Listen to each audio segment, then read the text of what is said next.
शराब घोटाला। पिछले 2 साल से ये शब्द आपने कई बार सुना होगा। 2 साल से बीजेपी की सारी एजेंसीज कई रेड मार चुकी हैं, कई लोगों को गिरफ्तार कर चुकी हैं, लेकिन अभी तक एक भी पैसे का हेरफेर कहीं नहीं मिला, कहीं से एक भी पैसा नहीं मिला। अगर भ्रष्टाचार वाकई हुआ है तो इतने करोड़ों रुपए गए कहाँ? क्या सारा पैसा हवा में गायब हो गया? सच्चाई ये है कि किसी तरह का कोई भ्रष्टाचार हुआ ही नहीं।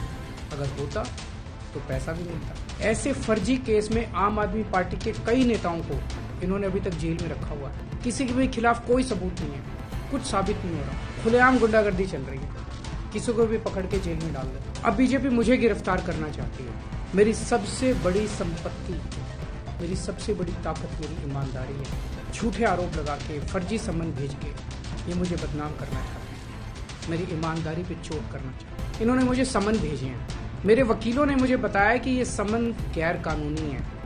क्यों गैर कानूनी है?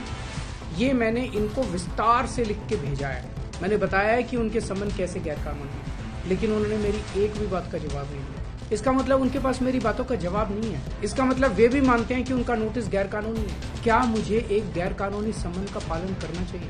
अगर कानूनी रूप से सही सम्मन आएगा तो मैं पूरा सहयोग करूंगा। बीजेपी का मकसद जांच करना तो है ही नहीं। इनका मकसद तो लोकसभा चुनाव में मुझे प्रचार करने से रोकना है। ठीक लोकसभा चुनाव के पहले इन्होंने मुझे सम्मन भेजा। क्यों? इस जांच को चलते 2 साल हो गए। अभी ठीक लोकसभा चुनाव के पहले मुझे क्यों बुलाया जा रहा है? पहले क्यों नहीं बुलाया? सीबीआई ने मेरे को 8 महीने पहले बुलाया था।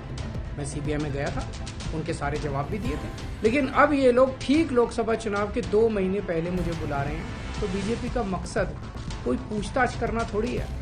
इनका मकसद है पूछताछ के बहाने केजरीवाल को बुला लो और उसे गिरफ्तार कर लो, ताकि मैं लोकसभा चुनाव में प्रचार न कर पाऊं। आज बीजेपी भ्रष्टाचारियों को नहीं पकड़ रही, बल्कि खुलेआम ईडी और सीबीआई का इस्तेमाल करके दूसरी पार्टियों के नेताओं को तोड़ के बीजेपी में शामिल करवाने का काम किया जा रहा है। 1 नहीं, 2 नहीं, कितने उदाहरण हैं जहां किसी पार्टी के नेता के खिलाफ ईडी सीबीआई के मामले चल रहे थे या उन पे गंभीर आरोप लगे हुए थे।